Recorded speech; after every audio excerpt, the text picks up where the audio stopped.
जय जय जय जय शाश्वतम् आदिनाद ब्रह्म ओंकार शाश्वतम्।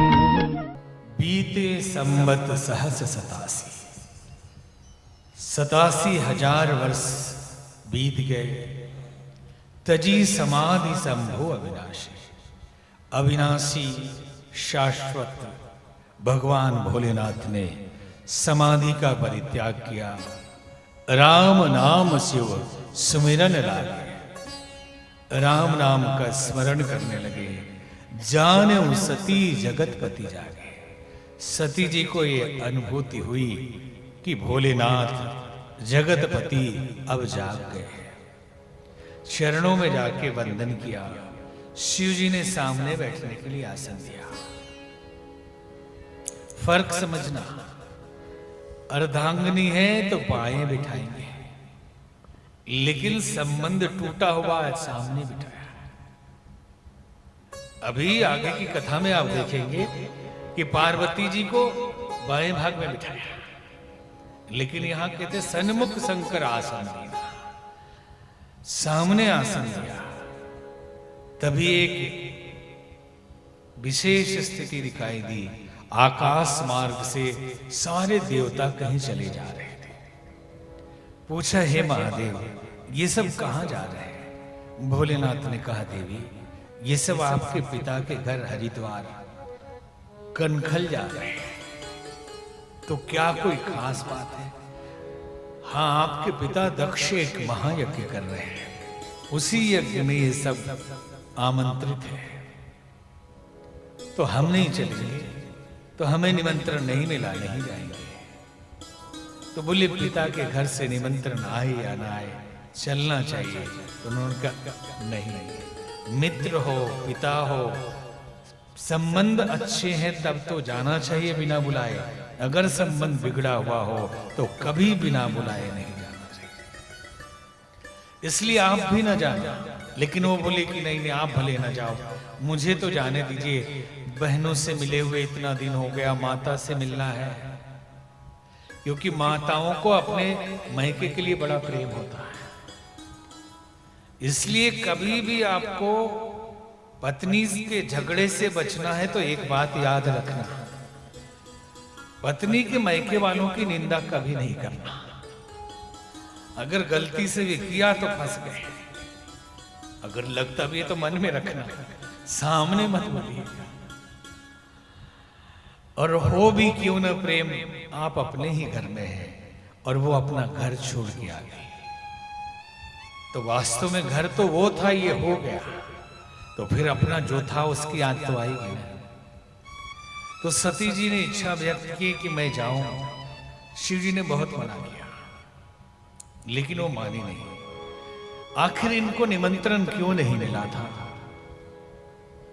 घटना ये घटी कि जब दक्ष को प्रजापति का पद दिया गया, तो जैसे ही किसी को कोई पद मिलता है, जिला अध्यक्ष, प्रदेश अध्यक्ष, संगठन मंत्री, कुछ भी कोई पद मिलता है, तो उनके जो अपने लोग होते हैं लोकल, बाकी प्रदेश को कोई लेना देना नहीं, वो बैनर लगाएंगे, उनका हार्दिक स्वागत सूरत में, अपने अपने तरफ से बैनर लगाएंगे कि जब वो आए तो देखें कि इसने कितना लगवाया है, वो कितना करीबी है हमारा, वो अपने प्रॉफिट के लिए।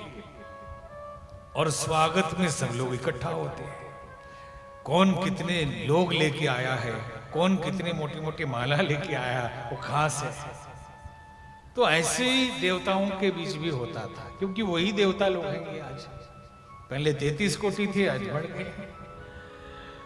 तो जब वो दक्ष प्रजापति बने तो जुलूस निकाला गया, प्रदर्शन हुआ, भाषण हुआ, मेला लगा। लेकिन 33 कोटि में 32 कोटि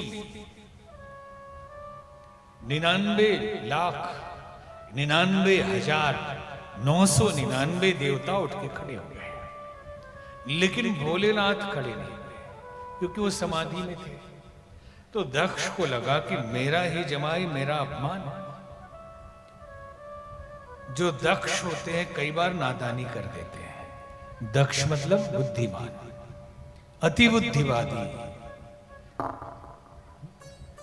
बड़ा वाला इंटेलेक्चुअल, इतना बड़ा बुद्धिवादी हो जाए कि मानवता की भलाई किसमें है, संस्कृति की भलाई किसमें है, राष्ट्र की भलाई किसमें है, ये न समझ के केवल तथाकथित साम्यवाद होना चाहिए, सर्वधर्म समन्वय होना चाहिए। ये अति बुद्धिवादी है जिसकी जिंदगी का कोई ठिकाना नहीं, ये बुद्धि का अजीर्ण हो गया है, विवेक गायब हो चुका है। इस देश में भी है बहुत लोग ऐसे, कि जैसे ही आप अपने धर्म की बात करेंगे उनको जलन शुरू हो जाएगी। अरे बाकी अपने धर्म की कर रहे हैं तो आप नहीं जलते। दुनिया भर के जलसे और तकरीर होते हैं तो आप कभी नहीं बोलते। आप प्रश्न उठाते हिंदू सम्मेलन देश को बांटने के लिए हो रहा है। इस आदमी को बुद्धि का अजीर्ण है, या कॉन्स्टिपेशन ऑफ माइंड,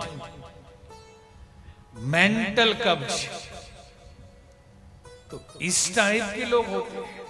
अब दक्ष को लगा कि अपना ही जमाई नहीं उठा। अरे भाई जमाई तो 10th ग्रह है, 10वां ग्रह, 9 ग्रह से इतना हम डरते हैं। और ये तो कहा जाता है कि 10th ग्रह जमाता। देखिए मिथिला वाले बैठे वो ज्यादा जानते हैं कि मिथिला में जमाई जाए तो 1 महीने 2 महीने तो रहता ही है। एक बार भगवान भी गए थे मिथिला शादी करने, तो महीनों रहे वहां। तो ये 10वां ग्रह है, इस उठ के प्रणाम नहीं किया, क्या फर्क पड़ता, ससुर जी तो खुद उसके पैर धोते हैं। लेकिन नाराज इसलिए ये बुद्धिवादी कि दामाद ने क्यों नहीं प्रणाम किया, उल्टा। ये जो बुद्धिवादी नाराज है कि दामाद प्रणाम क्यों नहीं कर रहे। अरे दामाद का तुम करोगे प्रणाम, वो थोड़े करेंगे, वो भोलेनाथ है। सती जी नहीं मानी, शिव जी के लाख समझाने के बाद भी यज्ञ में गई। बहुत सुंदर दिव्य यज्ञ हो रहा था, हजारों साधु संत ऋषि मुनि पधारे थे। लेकिन सती जी जब गई वहां, सती जाई देखे तब जागा, कतहु न दीख शंभु कर भागा।